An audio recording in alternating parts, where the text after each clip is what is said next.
ছাত্র সমাজকে আহ্বান জানাচ্ছি, পুলিশ ভাইদের সহযোগিতা করুন। স্বাধীনতা অর্জনের চেয়ে রক্ষা করা কঠিন। আমাদের ছাত্র সমাজই যথেষ্ট এই সমাজের উন্নয়নের জন্য। পুলিশের দায়িত্ব জনগণের নিরাপত্তা দেওয়া, জনগণের জানমালের নিরাপত্তা দেওয়া, কিন্তু তাদেরকে ব্যবহার করে এই ছাত্র ভাইদের উপর গুলি চালাতে তারা বাধ্য করেছে এক প্রকার। এর কারণে আজকে পুলিশ সদস্যরা প্রশ্নবিদ্ধ। আপনারা দেখবেন পুলিশ সদস্যরা যেখানেই দেখতেছেন আপনারা তাদের সাথে বিরূপ আচরণ করা হচ্ছে। আমি মনে করি যে এটা অবশ্যই ঠিক না। আমরাও চাই যে তারা ফিরে আসুক, তারা আমাদের সাথে কাঁধে কাঁধ মিলিয়ে কাজ করুক। আমরা ছাত্র সমাজকে আহ্বান জানাচ্ছি, পুলিশ ভাইদের সহযোগিতা করুন। বগুড়া সদর থানায় যখন আগুন লাগানো হয়েছে সেখান থেকে কিছু অস্ত্র লুট হয়েছে আমি শুনতে পেরেছি।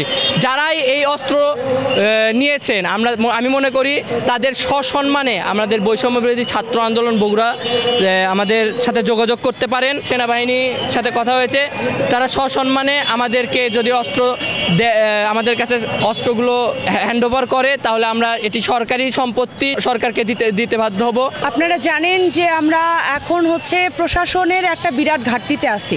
বিভিন্ন জায়গায় যে হামলা হচ্ছে, সংখ্যালঘুদের উপর যে হামলা হচ্ছে, আমাদের কাছে কিন্তু সেই ফোনগুলো আসতেছে। আমরা দেশবাসীদের কাছে আহ্বান জানাচ্ছি যে আপনারা নিজেরা কোনোভাবেই সেই সংখ্যালঘুদের উপর যে হামলা হচ্ছে সেটাতে নিজেরা তো জড়াবেনই না, আবার যারা জড়াচ্ছে তাদের পাশে দাঁড়াবেন।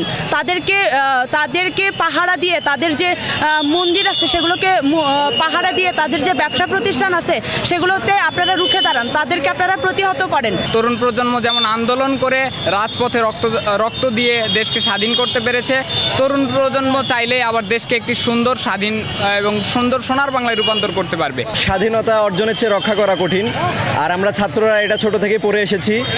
আর এই স্বাধীনতা রক্ষার্থে আজ আমরা মাঠে নেমেছি।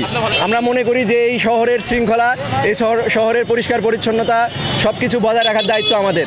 সাত মাথা এবং আশেপাশের যেগুলো মেইন পয়েন্ট আছে এগুলো ট্রাফিক পরিস্থিতি নিয়ন্ত্রণ করার সর্বোচ্চ চেষ্টা করছি এবং আমরা এই কাজে বেশ ভালোভাবে সফল হতে পেরেছি।